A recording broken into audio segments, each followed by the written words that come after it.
ভিডিওটা শেষ পর্যন্ত দেখবে, কারণ প্রথম দিকটা একটু কেমন লাগলেও মিডিল থেকে শেষ পর্যন্ত পার্টটা পুরোটাই খুব funny. Thank you.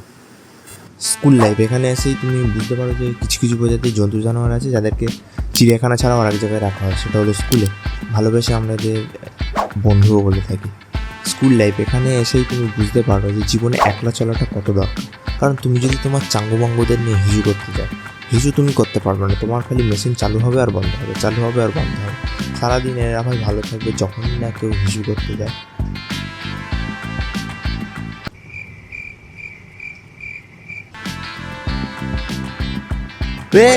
School life এটা হচ্ছে সেই সময় যখন তুমি জীবনে প্রথম এসে প্রেমে পড়ো। কেউ কেউ আছে নিজের ক্লাসমেটের সাথে প্রেম করে, কেউ আছে আবার এক ধাপ এগিয়ে সিনিয়র দাদা দিদিদের সাথে প্রেম করে, আর কেউ কেউ আছে স্যার ম্যামদের উপরে ক্লাস করে।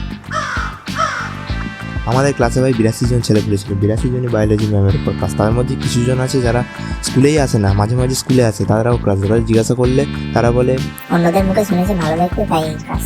ইউনিভার্সাল হয়ে গেছে ব্যাপারটা। কিন্তু এইসব তো হলো এখনকার কথা। এইসব কিছু শুরু হয় কিছু বছর আগে থেকে, যখন তুমি প্রথম স্কুলে ভর্তি হও। দেখো, জন্মের পর থেকে তুমি সারা বিছানায় হেগে মুতে একাকার করে দিয়েছো। কোনটা যে খাবারের দাগ আর কোনটা তোমার হাগার দাগ সেটা পর্যন্ত বোঝা যাচ্ছে না। এইভাবে তুমি লোকের কোলে হিসু করে করে হেগে মুতে 2-3 বছর কাটাও। 3 বছর যখন তোমার বয়স হয়ে যায়, তখন তুমি কিছুটা হাঁটতেও ভালো মতো হাঁটতে শিখে যাও, দৌড়াতেও শিখে যাও, এবং তোমার বাবা মা এই সময় খুব খুশি থাকে। খুশিটা এই জন্য না যে তুমি হাঁটতে শিখে গেছো, খুশিটা এই জন্য যে তারা কারোর কাছ থেকে শুনে আসছে যে 3 বছরে এখন ছেলেমেয়েকে স্কুলে ভর্তি করবে।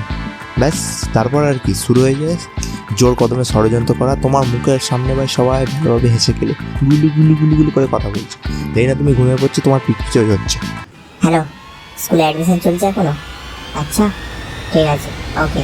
কীভাবে স্কুলে নিয়ে যাবে, কোন স্কুলে ভর্তি করাবে, এই নিয়ে তোমার পিছনে ষড়যন্ত্র। তারপরে সব কিছু ঠিকঠাক হয়ে গেলে চলে আসে সেই দিনটা যেদিন এই সব কিছু করা হবে।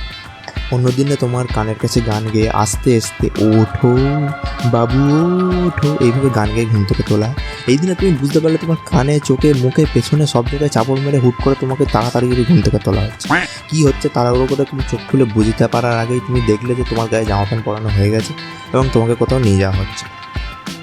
ভালো কথা, স্কুলের গেটে ঢুকেই তুমি প্রথম যে জিনিসটা দেখতে পেলে যে এখানে তুমি একা নও, তোমার মতো আরও কিছু জন আছে যাদেরকে এইভাবে আনা হয়েছে। কারোর ভাই কান, কারোর গাল, কারোর পেছন লাল হয়ে আছে, মার খেয়েছে, এখনও বোরোলিন ঘষছে সেখানে। কারোর আছে এখনও ঘুমিয়ে ভাঙেনি, তাকে পিঠে করে ফেলে এসছে, এইভাবে ধরে নিয়ে এসছে। কারোর কোমরে দড়ি বেঁধে নিয়ে এসছে। কারোর ভাই আছে পুরো পাড়া সমেত তাকে নিতে এসছে ঢাক ঢোল বাজাতে বাজাতে। কিন্তু আমি এইভাবে যাইনি। এরপরে আবহাওয়া খুব একটা ভালো নয় দেখে তুমি কান্নাকাটি করা শুরু করে দাও, কারণ ওটাই হচ্ছে বাচ্চাদের একমাত্র উপায় বাঁচার, এটা ওরা মনে করে। হাতের কাছে যা থাকে, মাটির ঘাস হোক বা মায়ের আঁচল হোক বা বাবার প্যান্ট হোক, যা হোক ধরে তুমি আঁকড়ে ধরে থাকো, যাবে না বলে। কিন্তু তোমার বাবা মাও খুব কিছু কম নয়, খুব জোরে টানাটানি করে এতটা রাস্তায় এসে বেকার কষ্ট যেতে দেবে না, বাড়ি তো ফেরবে না, খালি হাতে তোমাকে দিয়েই থাকার যাবে। সব কিছু করেও যখন কোনো লাভ হয় না, তাড়াতাড়ি টানাটানি করেও যখন কোনো লাভ হয় না, এরপরে বার করে ব্রহ্মাস্ত্র। এটা হচ্ছে সেই ব্রহ্মাস্ত্র যেটা দিয়ে পৃথিবীর বেশিরভাগ কাজই হয়ে যায়। ঘুষ দেওয়া। 3 টাকার পার্লেজি আর 2 টাকার লজেসে তুমি বিক্রি হয়ে যায়। পার্লেজি খাওয়ার লোকে তুমি স্কুলের ভিতরে ঢুকতে রাজি হয়ে যাও, ভালো কথা। কিন্তু ভেতরে ঢুকে এইবারে হচ্ছে আসল খেলা। তোমার মা তোমাকে একটা রুমে নিয়ে যায়, ক্লাসরুমে নিয়ে গিয়ে বলে এখানে 10 মিনিট বসে বাবু, আমি এক্ষুনি স্যারের সাথে কথা বলে এসে তোমাকে নিয়ে চলে যাবো। তুমিও কিছু বলতে পারো না, কাঁদো কাঁদো চোখ তো থাকে, কিন্তু তুমি ঘুষ খেয়ে নিয়েছো, তাই কিছু বলার নেই। তুমিও বসে পড়ো, বাবু 10টা মিনিটেরই ব্যাপার। তুমি দরজার দিকে তাকিয়ে থাকো, তারপরে কিন্তু তোমাকে কেউ নিতে আর আসে না। আসে একজন ভদ্রমহিলা বা ভদ্রলোক, এসে ক্লাস নেওয়া শুরু করে। স্কুলের প্রথম দিনেই তুমি জীবনের প্রথম গুরুত্বপূর্ণ শিক্ষাটা পেয়ে যাও যে কখনো কাউকে বিশ্বাস করতে নেই, সেটা নিজের লোকই হোক না কেন। তুমি বুঝতে পারো তোমার অনেক বড় কাটা হয়েছে, তোমার সাথে কত বড় বিশ্বাসঘাতকতা করা হয়েছে। তোমার চোখ ভর্তি জল থাকে আর হাতে থাকে একটা পার্লেজির খালি প্যাকেট।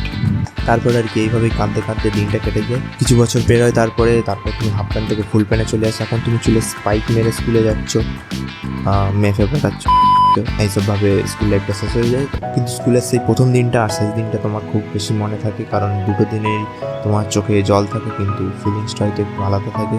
প্রথম দিনে শুধুই দুঃখ থাকে, আর শেষের দিনে একটু দুঃখের সাথে আনন্দ মিশিয়ে কিছু একটা ফিলিংস থাকে, যা যায় না।